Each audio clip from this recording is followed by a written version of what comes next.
You know that weird little moment when you're about to buy something you've been eyeing forever, and just as you reach for it, someone else grabs it first? Yeah, that happened to me last Saturday, and not in some casual way. It turned out to be kind of the start of something I didn't see coming. So picture this, a small indie clothing store tucked away in the artsy part of town. Not your usual chain store, more like one of those spots where you find cool, unique stuff that actually feels like it was made for you. I'd been meaning to stop by for weeks, but kept putting it off. Finally, I decided to treat myself and go on a lazy Saturday afternoon. I was browsing through the racks, casually flipping through shirts, mostly looking for something simple but with a bit of personality. Nothing crazy, just a shirt I could throw on for a date or a night out. Then I spotted it. A soft, faded blue button-up with this subtle pattern that looked like stars, or maybe tiny birds, I wasn't sure. Anyway, it was perfect. Soft fabric. Fits the vibe I like, and honestly, it just felt right when I ran my fingers over it. I was about to pull it off the rack, already imagining how it'd look with my favorite jeans. And then, a guy's hand swooped in from the other side, grabbing the same shirt. Just like that. I froze for a second, kinda thrown off, because this wasn't just some random shopper. There was something about him. Tall, casually dressed, a little scruffy in a way that made him look like he actually cared about style but didn't try too hard. His eyes met mine, and the next few seconds felt like some weird movie scene where both of us realized we wanted the same thing. "Sorry, man," he said with this easy grin. "Looks like we've got the same taste." I wanted to laugh because, honestly, it was kind of funny. "Yeah, seems like it," I replied, holding on to my spot by the rack. He held up the shirt, like a trophy, but then did this thing where he sort of hesitated. "You want it?" he asked. "I can grab something else." I wasn't quite sure what to say. Part of me was irritated. Like, dude, I had my heart set on this shirt. But another part of me was curious about this guy who suddenly seemed oddly familiar, like someone you meet on the street and think, huh, maybe there's a story there. "No, it's fine," I said, trying to sound casual. "You go ahead." He smiled again, and then, instead of just walking away, he said, "Hey, I'm Matt, by the way." I introduced myself, and that's when things started to get interesting. Because Matt didn't just grab the shirt and disappear, he started chatting, asking what I was looking for, throwing out suggestions, and somehow turning what could have been an awkward moment into a really easy conversation. And just like that, in a tiny clothing store on a lazy Saturday, a random shirt became the spark of something I didn't expect but probably should have seen coming. But I'm getting ahead of myself, because before I knew it, we were planning to meet up later that week, over coffee no less, and I was wondering if the universe was messing with me, or maybe, just maybe, giving me a second chance at something real. We swapped numbers right there in the store, both pretending it wasn't a big deal, but kind of hoping it was. Matt's phone had this old-school cracked screen, the kind you see and immediately think, this guy's got stories. I remember noticing that because, honestly, it felt like a tiny glimpse into who he was before he even said a word. We texted a little that evening, mostly just joking about the great shirt he stole from me. We agreed to meet at this little coffee shop a few blocks from the store, a place with mismatched chairs and the best flat whites in town, or so I'd heard. The kind of spot where you could spend hours without feeling rushed, which was exactly what I needed. When the day came, I was surprisingly nervous. Not in the usual first date way, because we hadn't technically planned a date. It was just coffee, but that's exactly what it felt like. I showed up early, trying to decide if I should wear the blue shirt, the one Matt ended up buying. I figured maybe that was a little too on the nose, so I went with a plain white tee and a denim jacket instead. Matt was already there when I walked in, sitting by the window with his phone, looking up as soon as I entered. He had this easy smile that immediately put me at ease. We shook hands awkwardly at first, then just slid into conversation like we'd known each other longer than a week. "So you're that guy who almost made me fight for a shirt," he joked, nodding toward the rack from the story we'd retold a dozen times already. "Yeah, well, I'm glad you won," I told him. "I'm still kind of mad about it." He laughed, and I noticed how his eyes crinkled at the corners like he smiled with his whole face. I liked that. We talked about everything and nothing, the kind of random stuff that usually comes out when you're trying to figure each other out without trying too hard. Matt told me he worked in graphic design, mostly freelance gigs, which explained the casual vibe and his taste in clothes. I found out he was originally from a small town a couple hours away, moved here for college, and never left. I shared a bit about my job in marketing, how I'd recently moved back to the city after years abroad, trying to find my footing again. It wasn't exactly glamorous, but he seemed genuinely interested, asking questions that made me think he actually wanted to understand. The coffee shop filled with that soft afternoon light, and for a moment, it felt like everything outside the window didn't exist. I could have sat there forever. Then, out of nowhere, Matt asked, "So what made you pick that shirt in the first place? Was it the pattern or just the vibe?" I shrugged, trying to sound casual but hoping I wasn't rambling. I guess it reminded me of, I don't know, something familiar. Like it had this quiet energy, Like it didn't need to shout to stand out. He nodded, like he got what I meant. Yeah, I get that. Sometimes the things that catch your eye are the ones you can't really explain. There was a pause, just long enough to make me realize I was paying a lot more attention to him than I usually do with strangers. Or maybe with anyone. "Hey," Matt said, breaking the silence. "I know this might sound quick, but would you want to hang out again? Maybe something less casual than coffee?" I blinked, surprised, but not unpleasantly so. "Yeah," I said before I could overthink it. "I'd like that." We exchanged a plan to meet up the next weekend, and I left the coffee shop feeling lighter than I had in weeks. Over the next few days, our texts were easy and funny, like old friends catching up rather than two guys just starting to get to know each other. We shared playlists, swapped movie recommendations, and sent pictures of our dogs. His was a big, goofy golden retriever he claimed was a handful, mine a little terrier mix who was basically my sidekick. When Saturday came around, we met at a park known for its small lake and lots of green benches. The weather was perfect, warm but not too hot, a little breeze that made the leaves dance. We walked and talked, sometimes in comfortable silence, sometimes laughing at something stupid one of us said. At one point, Matt stopped and looked at me, eyes serious for a second. "I'm glad you didn't get mad about the shirt," he said. "Because honestly, I was kind of hoping you'd come back and maybe, I don't know, let me buy you something else." I smiled, feeling my chest get a little tight. I'm glad I did. That day wasn't perfect. There were moments I got nervous and caught myself overthinking, and moments where I wondered if I was reading too much into it. But mostly, it was just real. Like two people who didn't know what was ahead but were willing to find out together. And to think, it all started because of a damn shirt. Just some random piece of fabric on a rack, but somehow it became the first thread, pulling us into something neither of us expected. Honestly, I still don't know where it's going. But for now, I'm okay with that. Because sometimes, the best things in life come from the smallest moments, like reaching for a shirt and having someone else's hand there too. After that day at the park, things kind of fell into this easy rhythm. We'd text regularly, sometimes all day, sometimes not at all, and then catch up in person whenever we could. It wasn't anything official or pressured, more like two people who enjoyed each other's company and were curious about whatever this might become. One evening, a few weeks later, Matt invited me over to his apartment. He lived in this converted loft above a record store, which totally fit his vibe. Exposed brick, big windows, and walls plastered with old concert posters. The moment I stepped inside, I felt like I was walking into a place that reflected who he was. Creative, a little chaotic, but warm. "I hope you like vintage," he said with a grin, pointing to a stack of vinyls by the couch. "Because I have a problem." I laughed, kicking off my shoes and sinking into the couch. "Problem or not, this place is awesome." He tossed me a record, Fleetwood Mac's Rumors, and I smiled, feeling this weird, easy connection that didn't need to be spelled out.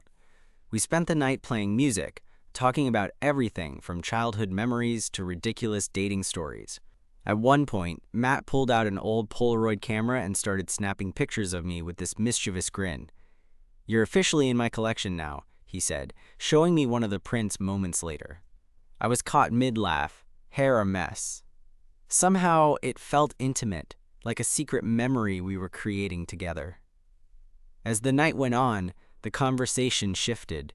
We started talking about things deeper than music and movies.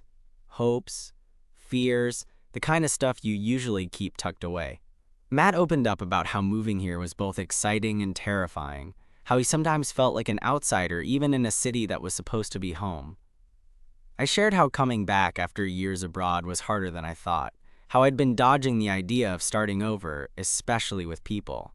There was this moment when our eyes met, and I felt everything slow down. It wasn't loud or dramatic, just quiet and real. Neither of us said anything for a beat, and then Matt reached out, his hand brushing mine. "Hey," he said softly, "I'm really glad you're here." I wanted to tell him the same, but words felt clumsy. Instead, I squeezed his hand and just nodded. That night, when he walked me to the door, he hesitated for a second before leaning in. The kiss was gentle, kind of tentative at first, like we were both testing the waters. But it quickly deepened, and for the first time in a long while, I felt like I belonged somewhere. After that, things changed in subtle ways. Matt and I started spending more time together, not just hanging out, but planning, making space for each other in our lives. We explored the city's hidden gems, tiny cafes, rooftop bars, late-night taco trucks. Every weekend felt like an adventure, but also like coming home. One rainy afternoon, we found ourselves at that same indie clothing store where it all started. I joked about looking for another shirt to fight over, but this time Matt just laughed and grabbed my hand.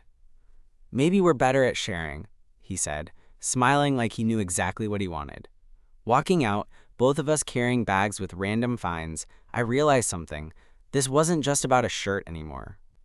It was about the moments, the conversations, the quiet understanding that had grown between us. But, like any good story, it wasn't all smooth. There were nights when I questioned if I was moving too fast, or if Matt felt the same way. Times when work and life got in the way, and we barely saw each other for days. I caught myself overthinking, wondering if the magic would fade or if this was just a chapter that would close too soon. One night, after a long week, I found myself standing outside his apartment, heart pounding, waiting for him to answer. When the door finally opened, he looked tired but smiled that same smile that had drawn me in from the start. "We need to talk," he said, stepping aside to let me in. My stomach flipped, but I followed him into the living room, where the light was softer, the city's noise muffled.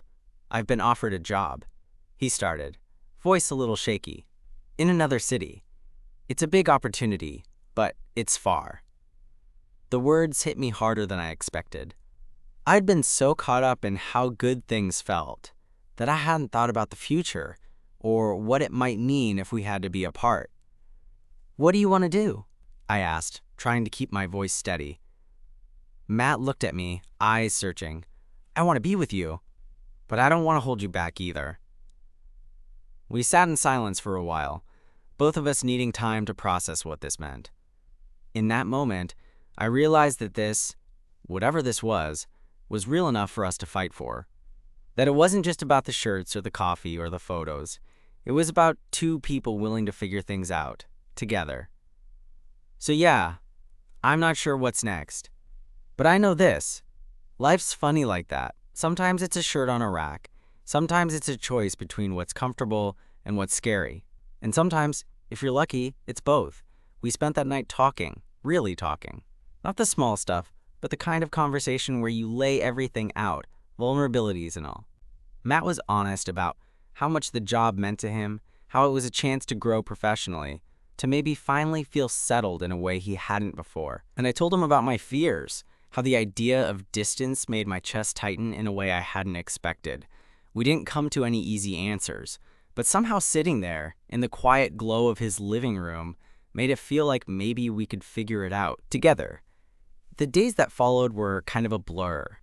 I kept replaying that conversation in my head, trying to imagine what it'd be like if Matt left, if this thing between us shifted from a growing flame into something more fragile. I didn't want to be one of those people who let something good slip away because the future was uncertain. We tried to keep things normal. The usual weekend plans, the lazy weekday dinners, the late-night Netflix marathons. But beneath it all, there was this undercurrent of, what if? like a quiet storm waiting to break. One Thursday evening, I found myself sitting on Matt's couch, watching him scroll through job listings on his laptop. He'd started looking at apartments near the new city, which made it feel more real than anything before. I cleared my throat, trying to keep my voice casual. "Have you thought about what happens to us?" He looked up, eyes tired but soft. "Every day," he admitted. "I don't want to lose you." Neither did I, but I also knew that love wasn't supposed to be about holding on so tight it chokes the life out of you. The next few weeks were a juggling act, between work, packing, and trying to savor the time we had left. We made a list of all the things we wanted to do before Matt left. A hike we hadn't done, a dinner at that tiny Italian place he loved, a night out dancing just the two of us. On our last weekend together, we went back to the park where we'd spent that perfect afternoon weeks ago. The sky was a deep shade of orange as the sun set, casting long shadows over the lake. We sat on a bench, shoulders touching, watching families and couples pass by. Matt turned to me, fingers entwining with mine. "I'm scared," he said quietly, "but I'm also excited, and I hope that means something." "It does," I promised. "No matter where you are, we'll figure it out. It won't be easy, but I'm willing to try if you are." He smiled, this mix of relief and hope in his eyes. We stayed there until the stars came out, just holding on to the moment, knowing it was the start of something new. The day Matt left was harder than I thought it would be. At the airport, we stood in the departure lounge, surrounded by the usual chaotic mix of travelers. Our hands barely parted as he hugged me goodbye. "Keep the shirt," he whispered, nodding toward the blue one from that day we met. "It's our lucky charm." I laughed, tears threatening to spill. "Promise me you'll call when you get there." "Every day," he said before disappearing through the gate. At first, the distance was brutal. Texts and calls helped, but there were moments when I felt like I was watching our story unfold through a screen. Close, but not quite real. We kept sending each other pictures, voice messages, little snapshots into our days, trying to bridge the miles. Then came the weekends when Matt would come back, and we'd pick up right where we left off. Those times were precious, full of stolen kisses and late-night talks, but also tinged with the bittersweet knowledge that goodbye was always coming again. Over time, we found a rhythm, sometimes messy, sometimes joyful. We learned how to support each other from afar, how to be patient with the spaces in between. And through it all, that blue shirt sat folded neatly in my closet, a small reminder of how everything started. Months later, Matt surprised me by showing up on my doorstep, suitcase in hand, eyes shining with something I hadn't seen in a while. "Certainty. I did it," he said simply. I talked to the company. They agreed to let me work remotely. I'm not leaving. I wanted to believe it was real, that after all the distance and doubts, we were finally moving forward. I pulled him inside, heart pounding, and kissed him like I never wanted to let go. That night, as we lay tangled in the sheets, I thought about how weird life is, how a random moment over a shirt could turn into something so much bigger than I ever expected. Sometimes, the smallest things lead to the biggest changes. And sometimes, if you're lucky, they lead to love. For the first few days after Matt moved back in, everything felt kind of surreal, as if we were stepping into a new chapter without really knowing what to expect. We'd spent months apart, building a relationship through screens and brief visits, and now suddenly he was here, in my apartment, sprawled out on my couch like he belonged. Which, of course, he did. But with that excitement came a strange mix of nerves. Living together, even if it was just me and one other person, was new territory. I'd had roommates before, but this was different. This was someone I cared about in a way that made everything feel amplified. The good, the confusing, the awkward. One morning, about a week after he'd settled in, I woke up earlier than usual. The apartment was quiet, except for the faint hum of the city outside the window. I found Matt still asleep on the couch, one arm flung over his face like he was trying to block out the world. I watched him for a minute, feeling a rush of affection that made my chest tighten. I realized then how much I wanted this to work, not just as some fleeting thing patched together by distance, but as something real, messy, and permanent. Later that day, we were sitting in the kitchen, drinking coffee and trying to figure out what to do about dinner. Matt was scrolling through his phone, and I caught a glimpse of his face, focused but a little tired. "You okay?" I asked. He looked up, eyes meeting mine with that same openness I'd come to treasure. "Yeah, just a lot to process, I guess. Moving back, starting over. It's exciting, but also kind of overwhelming." I nodded, understanding all too well. "I know the feeling. It's like you're building something new, but the blueprint keeps changing." He smiled, a little wry. "Exactly." That night, we ended up at my place, sprawled on the floor, surrounded by takeout boxes and a half-finished puzzle. We'd started this weird tradition, piecing together puzzles while talking about everything and nothing. At one point, Matt leaned his head against my shoulder and said, "I missed this. Us." "Me too," I whispered, feeling like I couldn't get close enough. But as the days turned into weeks, I started noticing the little things that made living together an adjustment. The way he left his shoes by the door, the way I forgot to put away my work stuff, the way we sometimes got on each other's nerves in that perfectly human way. One evening, after a long day at work, I came home to find Matt pacing the living room, phone pressed to his ear. His brows were furrowed, and his voice was low. I waited until he hung up before asking, "Everything okay?" He exhaled, rubbing the back of his neck. "Yeah, just a tough client at work. And I think I overreacted a bit." I crossed the room and pulled him into a hug. "It's okay. We all have those days." He leaned into me, and for a moment, it was like we were the only two people in the world. But that night also reminded me that even when things are good, they're not always perfect. Relationships take work, patience, and a willingness to keep showing up, even on the days when it's hard. A few weeks later, we had our first real fight. It wasn't about anything big, just a stupid misunderstanding about plans that spiraled into frustration and raised voices.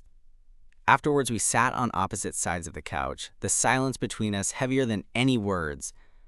I hated that feeling, the way the room seemed colder, like the space between us was filled with all the things we hadn't said. Eventually, Matt broke the silence. "I'm sorry. I didn't mean to snap." "Me too," I said. "I guess I just want this to work so badly that sometimes I forget we're both figuring it out." He nodded. "Yeah, me too." We leaned in and kissed, slow and deliberate, like an unspoken promise that we'd keep trying. That fight, as awful as it felt in the moment, was kind of a turning point. It reminded me that love isn't just about the good times. It's about weathering the tough ones too.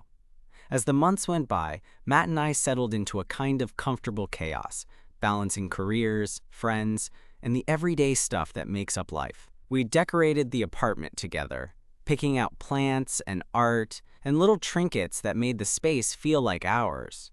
One rainy evening, we found ourselves curled up by the window, watching the city blur through the glass. Matt rested his head on my chest, and I traced lazy circles on his arm. "I was thinking," he said after a while, "about that first day in the store. How crazy it is that a shirt could bring us here." I smiled. "Yeah, who knew a stupid shirt would change everything?" He laughed softly. "Maybe there's something magical about it." "Maybe," I said, squeezing his hand. "Or maybe it's just us, showing up and taking a chance." He looked up at me, eyes bright. "I'm glad we did." And honestly, me too. Because sometimes the most unexpected moments turn out to be the ones that matter the most. Life has this funny way of throwing curveballs when you least expect them, and just when Matt and I had carved out our little groove together, one of those curveballs showed up. It wasn't dramatic or earth-shattering, more like a quiet shift that caught me off guard. It started a few weeks after that rainy evening by the window. Matt came home looking different, not in a bad way, but there was this weight in his eyes I hadn't seen before. He was quieter, more distracted. Usually, he'd fill the space with stories about his day or some random thought, but now he just nodded at me and went about his routine. I didn't want to push, but after a couple of days, I finally asked over dinner. We were sitting in the kitchen, a half-eaten pasta dish between us, and I caught him staring at his plate like it held all the answers. "Hey," I said softly, reaching across the table to touch his hand. "What's going on?" He looked up, hesitating. "It's work," he admitted. "They want me to take on a big project, but it's going to mean longer hours, more stress." I'm not sure if I can handle it right now. I nodded, understanding how those things could sneak up on you, especially when you're trying to balance everything. We'll figure it out. Together. He gave me a small smile, but I could tell the worry was still there.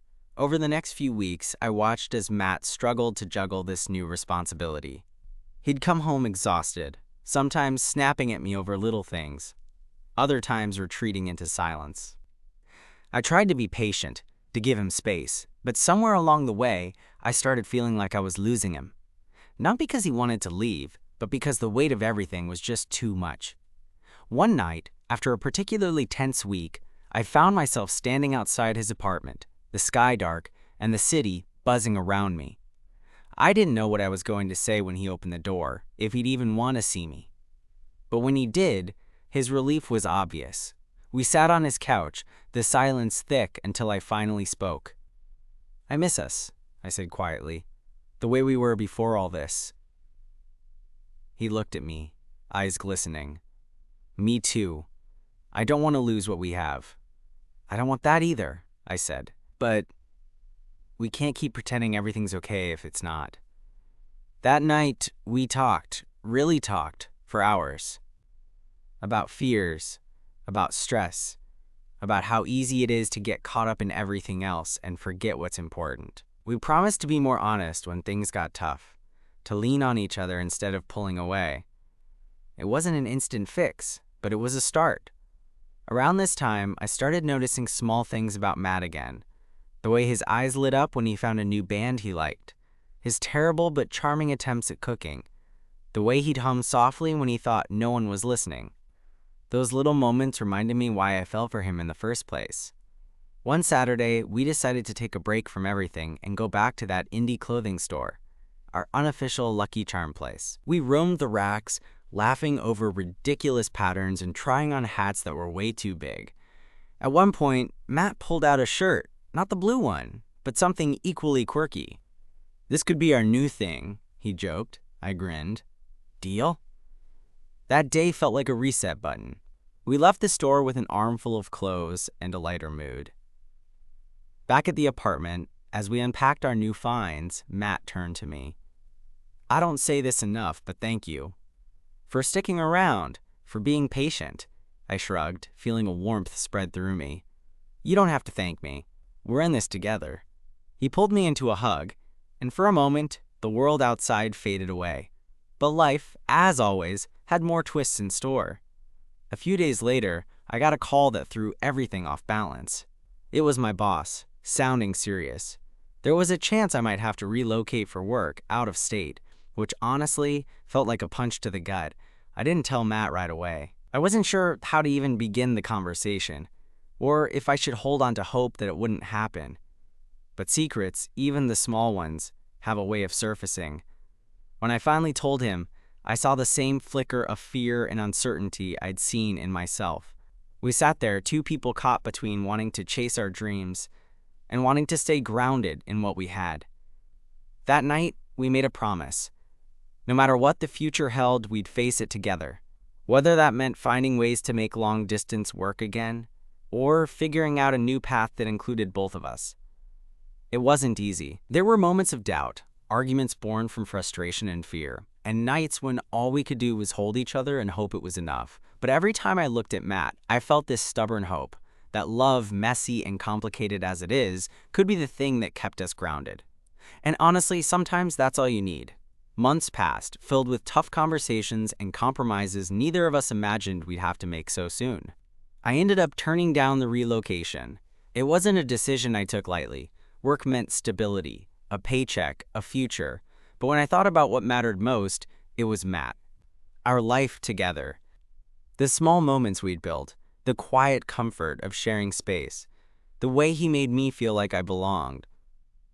Matt had been incredible through it all, not pressuring me, just standing by my side.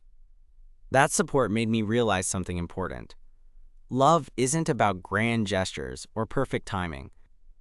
It's about showing up for each other, especially when things get complicated. One chilly evening, we found ourselves back at that little indie store. It had become our unofficial landmark, our reminder of where it all began. The blue shirt was long gone, But it didn't matter. We'd outgrown that moment, grown into something better.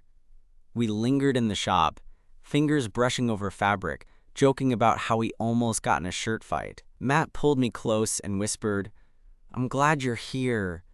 I smiled, heart full. Me too. Walking home, hand in hand, I felt an ease I hadn't known I could have. Life wasn't perfect. Far from it. But it was ours. Real, honest, and worth every twist and turn. Sometimes the smallest things, a shirt, a chance encounter, can lead you exactly where you're meant to be. And sometimes that's more than enough.